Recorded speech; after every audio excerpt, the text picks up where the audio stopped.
Hello, friends. If you're 60 or older and collecting Social Security, SSI, or SSDI, what I'm about to share could save you a whole lot of stress this tax season because the IRS just quietly changed the filing rules for seniors. And honestly, most people your age have no idea it even happened. I'm John, and here on John Retires, we talk about exactly these kinds of updates every single day, the ones that slip past the news but hit your wallet directly. And hey, before we go further, drop a comment and let me know, where are you watching from today? I love seeing how many states, even how many countries, tune in for these videos. Now here's the thing, there's a specific mistake thousands of seniors are still making right now, one that could mean filing when you don't actually have to, or worse, missing something that costs you money you're entitled to keep. I'm going to walk you through exactly what changed and what it means for you. So stick around till the end, because you do not want to miss this part. If this helps you even a little, smash that like button, hit subscribe, and turn on notifications so you never miss an update like this again. All right, friends, let's get right into it, because this is one of those topics where I really don't want you to just watch this halfway and click away, because the second half is where the real money-saving stuff lives. So here's what's actually going on.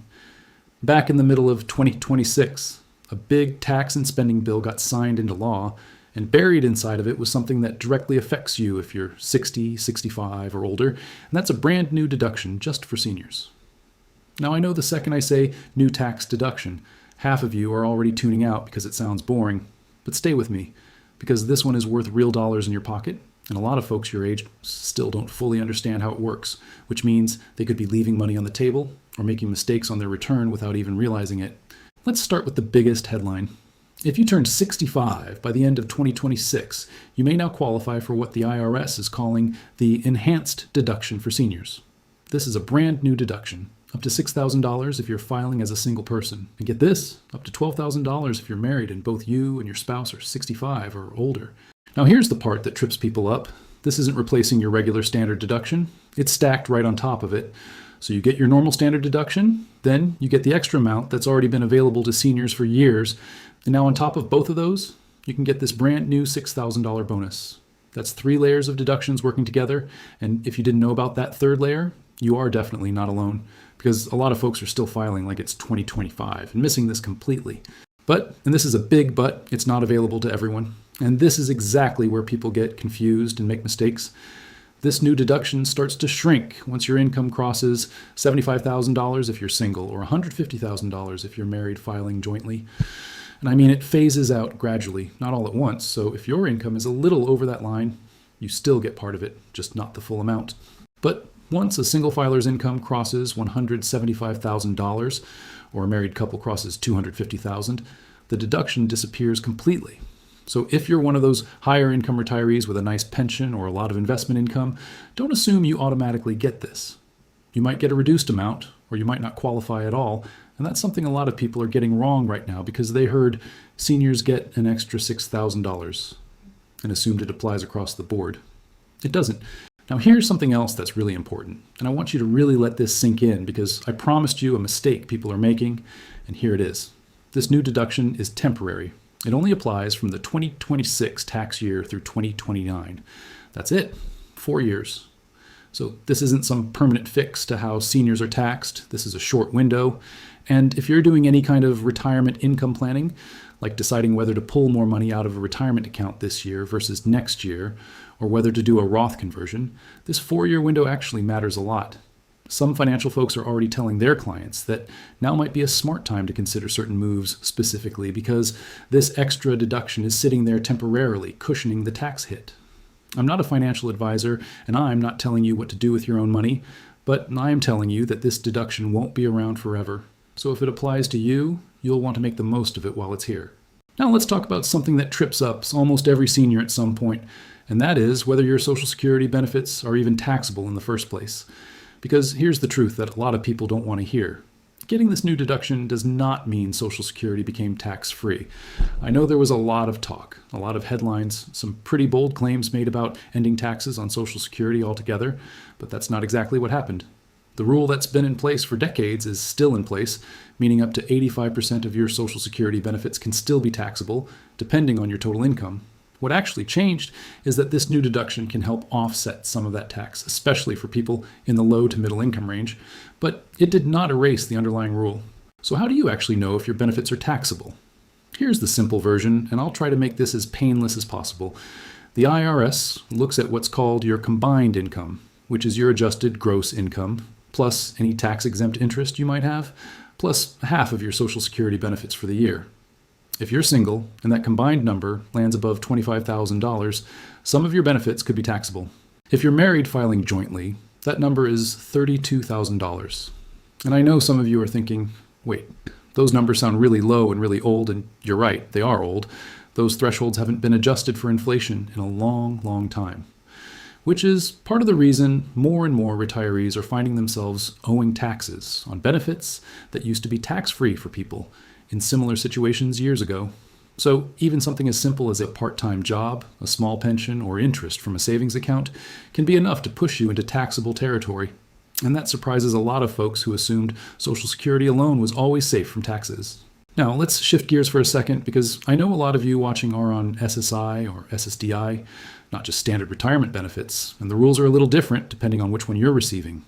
If you're on SSI, that's supplemental security income, that money is not taxable at all, and it's also based on financial need. So there are strict income and asset limits tied to that program separately from anything happening with the IRS. If you're on SSDI, that's Social Security Disability Insurance, that's treated more like regular Social Security benefits for tax purposes, meaning it can potentially be taxable depending on your other income, using that same combined income formula I just walked you through.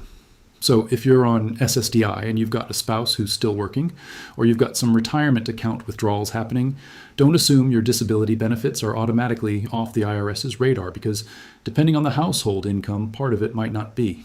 All right, now let's talk about the part that probably brought a lot of you to this video in the first place, and that's the simple question, do you even have to file a tax return at all? Because here's something a lot of seniors don't realize. The IRS has different filing thresholds for people 65 and older compared to younger taxpayers, and those thresholds are generally higher, meaning you can often earn a bit more before you're required to file.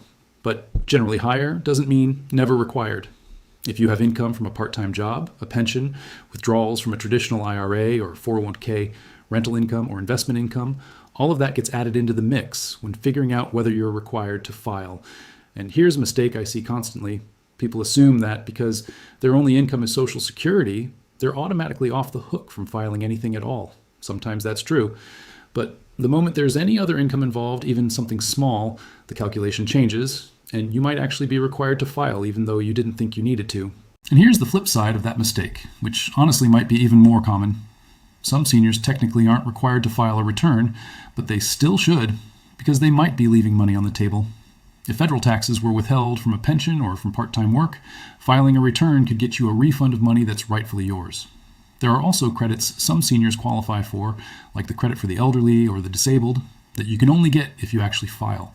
So even if you think you're in the clear and don't have to file anything, it might still be worth doing, just to make sure you're not walking away from money you've already earned the right to. Now, I want to give you a few practical next steps here, because I don't want this to just be information you hear and forget. If any of this applies to you, the first thing I'd recommend is pulling up IRS publication 554. It's specifically called the Tax Guide for Seniors, and it walks through all of this in plain language, including worksheets to figure out if your Social Security is taxable. If you'd rather have a real human walk you through it, there are free programs built specifically for people in your situation.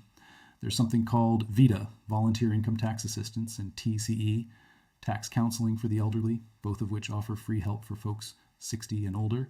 And there's also the AARP Foundation Tax Aid Program, which has locations at libraries, community centers, and senior centers all over the country during filing season.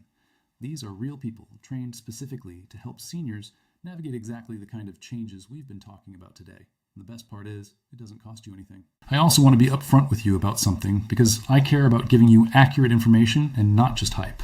I'm not a tax professional, and this video isn't personalized tax advice for your specific situation. Every retiree's income picture looks a little different. Some of you have pensions, some have rental properties, some are still working part-time, some have investment accounts, and all of that changes the math. So please, take what you learned here today and use it as a starting point to ask better questions, whether that's to a tax professional, a VITA volunteer, or even just doing a little digging on the official IRS website.